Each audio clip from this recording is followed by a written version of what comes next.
Ni Jumamosi ya Oktoba 15, 2016. Habari za Clouds.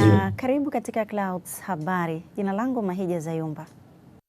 Habari Clouds inakupa dakika 30 za kina zenye tija na zinazozingatia wakati wako kutoka pembe zote za dunia.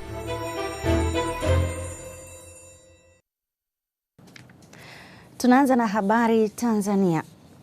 Makamu wa Rais wa Jamhuri ya Muungano wa Tanzania Samia Suluhu Hassan amewataka wafugaji kutekeleza agizo la serikali la kupiga chapa mifugo yao ili kuiongezea thamani na kuiwezesha kushindana kwenye soko la kimataifa. Tupate taarifa zaidi. Serikali ilianzisha zoezi la kupiga chapa mifugo kwa lengo la kujua idadi yake na kuzuia wizi ambao umekuwa ukiwasababishia hasara wafugaji. Pamoja na kujua idadi ya mifugo hiyo, pia serikali inataka kuweka mipango mizuri ya matumizi ya ardhi, ambapo Makamu wa Rais Samia Suluhu Hassan akiwa safarini kuelekea mkoani Dodoma amewataka wafugaji mkoani Morogoro kuchangamkia zoezi la upigaji chapa mifugo yao ambalo litapunguza migogoro ya ardhi. Nchi yetu ina sheria namba 12 ya 2012 ambayo inasema kabisa kwamba mifugo yote lazima itambuliwe. Makamu wa Rais pia amewataka vijana kuchangamkia fursa ya ajira kupitia viwanda, huku akiagiza halmashauri kutenga 5% ya mapato yake kwa ajili ya vijana. Tunakamilisha majambo ili viwanda visogee taasisi, ili tuweze kutengeneza ajira kwa vijana. Lakini kabla hivyo kuna viwili vya kushona, si ndio? Kuna na viwili vya tumbaku, si ndio? Basi viwanda zaidi vinakuja. Ombi langu kwenu vijana, tukubali kufanya kazi kwa kujituma. Tumesema ni kazi tu na kila mtu atakula kwa nguvu yake. Kwa upande wao, baadhi ya wakazi wa mkoa wa Morogoro nao wakatoa maoni. Wapongeze serikali kwa kuchukua jukumu la kujenga ile Star City Economic ambapo ipo maeneo ya Chungi na Nenane. Ile kiwanda kikiwa tayari, nadhani vijana wengi watapata ajira kwa wingi. Ninachoona labda wajapata elimu, kwa sababu swala chapa, zile chapa zinakuwa zinafanana ninavyofikiri mimi. Sasa ninapokuwa zimefanana, maana yake lazima nao mtu wa zile ng'ombe akaibiwa na huyo akaibiwa, alafu zitambulikane kwamba ni za nani. Makamu wa Rais ameendelea na safari yake kuelekea mkoani Dodoma, ambapo akiwa njiani alizungumza na wananchi wa wilaya ya Gairo mkoani Morogoro.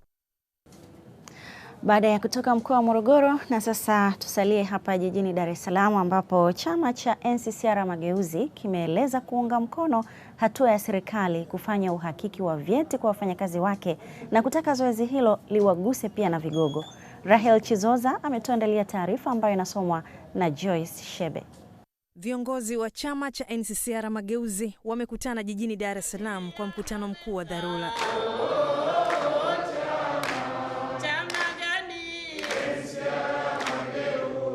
Mwenyekiti wa NCCR Mageuzi James Mbatia anatumia mkutano huo kuunga mkono zoezi la uhakiki wa vyeti linalofanywa na serikali kwa watumishi wake. Tunataka tuwe na taifa lenye wataalamu wazuri, waliosoma vizuri, wa kweli kabisa, waonyeshe vyeti vyao wamesoma vizuri, lakini cheti hakisaidii tu ni kule kujitambua kwake. Kwa sababu tunahakiki vyeti, tuanzie kwetu sisi viongozi tunaosimamia hivyo vyeti. Mbatia akazungumzia katazo lililowekwa na serikali kuhusu mikutano ya hadhara na ruhusa ya vikao vya ndani. Nchi kwanza, vyama baadaye, maslahi mapana ya mama Tanzania. Eti unaruhusiwa vikao vya ndani kwa sababu wanataka kufanya vikao vya ndani.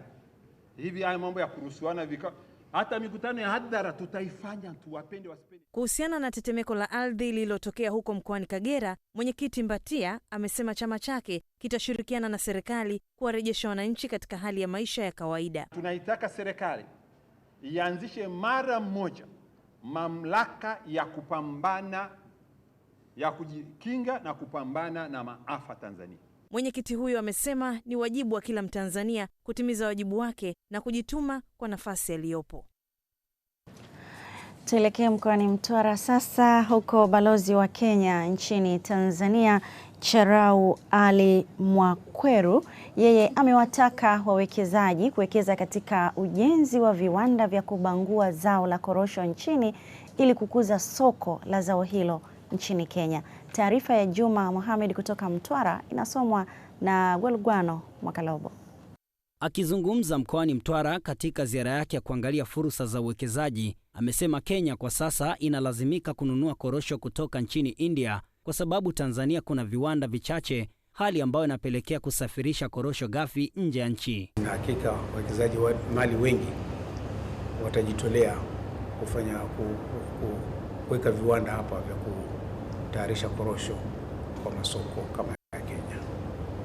Tutanunua korosho kutoka Tanzania zikiwepo ambazo zimeshatayarishwa.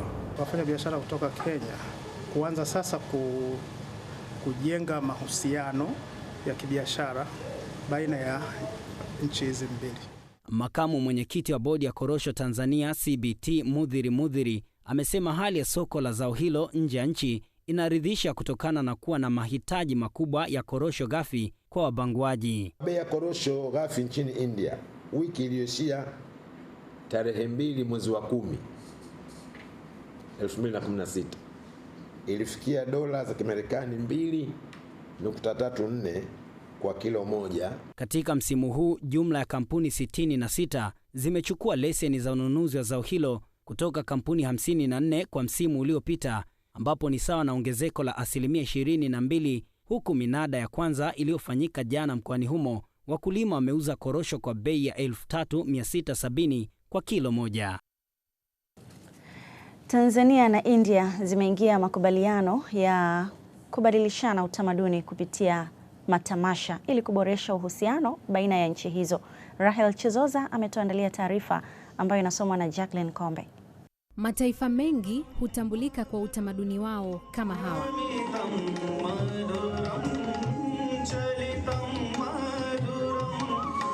Ukiwaona tu ni rahisi kujua wanatoka nchi gani. Ili kuendelea kuimarisha uhusiano baina ya Tanzania na India, umeanzishwa utaratibu wa matamasha ya utamaduni wa Kihindi na Kitanzania, ambapo ngoma za asili za Tanzania zitakwenda kufanya matamasha India, huku za Kihindi nazo zikifanya matamasha nchini.